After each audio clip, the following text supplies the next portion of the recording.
Hey everyone, it's Anson here from Weekend Garage. Today I'll be showing you guys how to fix these issues you're seeing right there. Active lane keeping assist inoperative, and also active blind spot assist inoperative.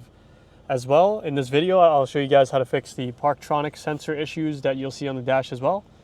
If you guys have these buttons over here, these are what engages these buttons, or these areas over here. They'll trigger the active steering and the lane assist. So this guide will apply to all Mercedes, regardless if you have a C-Class, E-Class, S-Class, GLE, or any of the Mercedes with the same technology. So first of all, it's a lot easier if you have a generic OBD scanner, so you can at least find out where the codes are or what it's related to. Here we have the Eccentric Mercedes dealer computer, which we work with all the time, so we can pinpoint the issue, or just a universal scanner where we can find the trigger.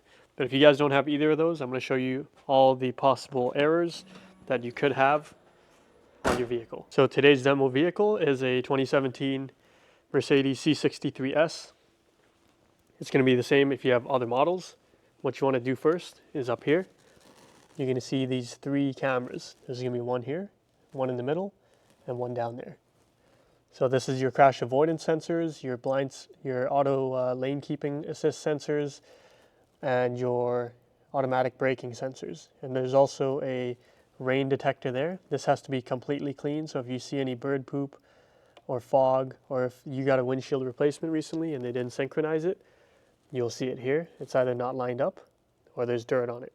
A thin film of dirt is enough to trigger that error, so make sure that's squeaky clean. That's number one on how to fix your issue. And then there's going to be 5 sensors all around the vehicle. There's 5 in front and 5 in the rear. So if we look at it closely, right there, that is what the sensor looks like. It needs to be completely dirt free. You can't even have tree sap on there or any sort of dirt on it. So if it's not completely dirt free, it'll also trigger the error. So we're going to take a close inspection of all of them. You can press on them, make sure they're not loose. We're going to do that for every single sensor. So there's 5. You got to make sure none of them have dirt on it, or they've been installed wrong, or someone pushed it in, maybe a shopping cart hit it, or any random problem. So we're going to check the 5 in the front, and I'm also going to go ahead and check the 5 in the rear.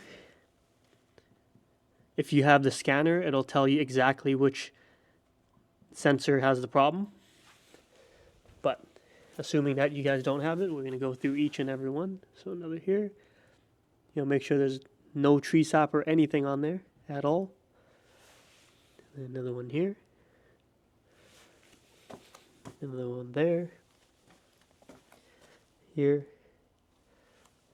Last but not least, right here.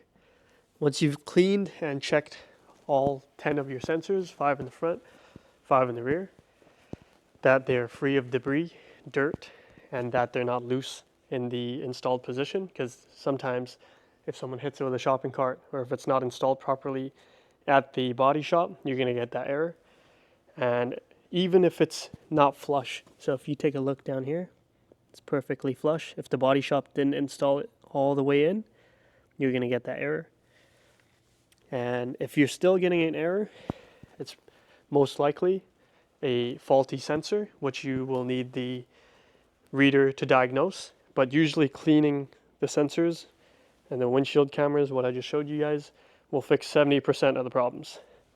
The remaining 30, it's either there's a wiring problem behind the bumper, like rats have gotten in there and chewed up the wire, or last but not least, it's the module failure, which is extremely rare and low, and I have not personally come across it after owning 2 Mercedes. Usually it's either it's installed wrong, it got damaged, or it has dirt on it. If you guys have a module error, you definitely need the generic reader to check it out, or the Eccentric computer, which we just showed you earlier, to fix that. Other than that, these 3 steps I gave you guys of cleaning it, checking the fitment, and cleaning the camera, and possibly doing the wiring, will fix this issue. The error will automatically disappear and all functions will come back naturally. So hopefully this video helped you guys out. Let me know if you guys got any questions. You can leave them down in the comments below. See you guys in the next one.